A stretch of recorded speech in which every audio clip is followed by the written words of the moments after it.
Aujourd'hui, j'envoie des campagnes pour une équipe de 6 personnes, Mmh mh. bientôt 7. On vient d'accueillir quelqu'un, mais cette équipe, en tout, et elle le sait pas d'ailleurs, je pense, elle envoie 55 campagnes différentes en parallèle. Dit comme OK. ça, je vais te faire peur, Ouais, énorme, mais ouais. ouais, mais non, alors évidemment, elles ne tournent pas toutes en même temps. J'en ai certaines qui sont en pause faute de destinataire, d'autres qui sont volontairement en pause pour monitorer le nombre d'emails ou d'invitations LinkedIn qu'on envoie par jour. Donc voilà, en tout cas, j'ai autant de campagnes. Après, pour aussi rassurer, j'allais dire les gens, on n'est pas obligé de se lancer avec 55 campagnes directement. Moi, j'envoie toutes mes campagnes en 5 langues différentes. Donc déjà, ça OK. démultiplie forcément le nombre de campagnes. Ensuite, j'en parlais, en intro, j'ai 3 grandes cibles, les éditeurs de sites internet, les agences de communication et les annonceurs.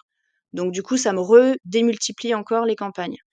Et ensuite, ce que j'ai fait, c'est que pour chaque cible et chaque langue, j'ai des campagnes fil rouge, enfin c'est le nom que j'ai donné en tout cas, Ouais. qui tournent, à peu près en permanence, enfin tant que j'ai des contacts dedans. C'est des messages qui sont assez génériques, qui pourraient donc coller à différents, personas.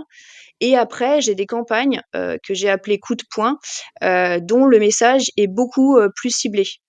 Donc si tu veux, pour donner des exemples concrets, après c'est Mmh. adapté à mon cas, mais chacun se retrouvera, je pense. Sur la partie annonceur, par exemple, mes campagnes coup de poing, j'en ai certaines par secteur d'activité. Ce qui me OK. permet dans mes messages de donner de la data et des exemples de clients qui vont parler un peu plus aux destinataires que si je parle d'un client lambda. Après, j'ai des campagnes aussi qui vont cibler spécifiquement, les sites qui sont équipés, en WordPress, Shopify ou WooCommerce parce que particularité qu'on a chez nous, c'est qu'on a des plugins qui sont dédiés pour installer notre solution. Donc pareil, ça permet un point d'entrée, de créer du lien déjà et un point d'entrée un peu plus fin.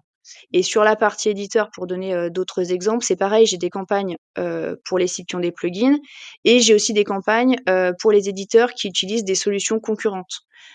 Puisqu'on a la chance, de pouvoir voir assez facilement, qui utilise, quoi, avec l'opt-in box, qui est lié à la web push, et donc ça permet d'être un peu plus fin. Donc en fait, j'ai tout ça qui tourne en parallèle et en fonction des cibles, je les injecte soit dans un fil rouge, soit dans un coup de poing.